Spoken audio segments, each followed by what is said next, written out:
Hi, ഒരു Sunday വൈകുന്നേരമായിട്ട് കൊച്ചുങ്ങളുപ്പാടായതുകൊണ്ടാണ് ഞങ്ങൾ നേരെ പള്ളിയിലോട്ട് വിട്ടു. അവിടെ ചെന്നപ്പോൾ ഒരാടിനെ കണ്ടു. പള്ളിയിൽ പണി നടക്കുമായിരുന്നേ. അങ്ങനെ പള്ളിയിലൊക്കെ എത്തി ഉപ്പായൊക്കെ കണ്ടു. തിരിച്ചു പോവുകയാണ്. അങ്ങനെ കാറൊക്കെ എടുത്തു.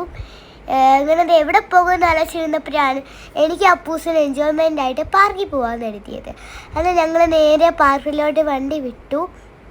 പാടക്കകത്ത് ഞങ്ങൾ ഓടിപ്പോയി ഫോട്ടോ എടുക്കാൻ വേണ്ടി. ഒരു ചെറിയ ചെയറുണ്ടായിരുന്നു, നല്ല ലൗഞ്ച്, അപ്പോൾ അടിപൊളിയായിരുന്നു കേട്ടോ അവിടെ ഇരിക്കാൻ. ഞാൻ അപ്പൂസ് അവിടെയും ഇരുന്ന് കുറച്ച് ഫോട്ടോസൊക്കെ എടുത്ത് പാർക്കിനുള്ളിൽ കയറി.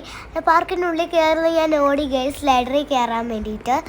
അത് സ്ലൈഡറിൽ കയറി ഇങ്ങനെ തൂങ്ങുന്ന സ്ഥലത്തിലൊക്കെ വലിച്ചു പിന്നെ കയറുന്നുണ്ടായിരുന്നു. പിന്നെ നേരു സ്ലൈഡിൽ കയറി. ഞങ്ങളെല്ലാം ഒത്തിരി സ്ലൈഡ് ഉണ്ടായിരുന്നു കേട്ടോ അവിടെ. പിന്നെ ഞാൻ അപ്പൂസ് കൂടെ ഒരു കുതിരയോടോട് കയറി. പിന്നെ അപ്പൂസിന് ഊഞ്ഞാൽ ഭയങ്കര ഇഷ്ടപ്പെട്ടു കേട്ടോ. ഞാനും കയറി ഊഞ്ഞാലിൽ. പിന്നെ ഞങ്ങൾ നമ്മളുടെ ചാടുന്ന സ്ഥലത്ത് കയറി. അവിടെ ഞങ്ങൾ പെട്ടെന്ന് ഇറങ്ങിയാണ്. അപ്പൂസ് കുഞ്ഞല്ലേ. പിന്നെ ട്രെയിനിൽ കയറിയായിരുന്നു. പിന്നെ ട്രെയിനിൽ അടിപൊളിയായിരുന്നു. നമ്മൾ കഴിക്കാൻ ലക്ഷ്മി പോയി. നല്ല പനീർ മസാല ദോശ കഴിച്ചു. പിന്നെ വാപ്പി ചപ്പാത്തിയും പൂരിയൊക്കെ വാങ്ങിച്ചു. അതൊക്കെ അടിപൊളിയായിരുന്നു. നേരെ കാറിൽ കയറി. അപ്പോൾ എത്രയേ ഉള്ളൂ. Tata bye, see U.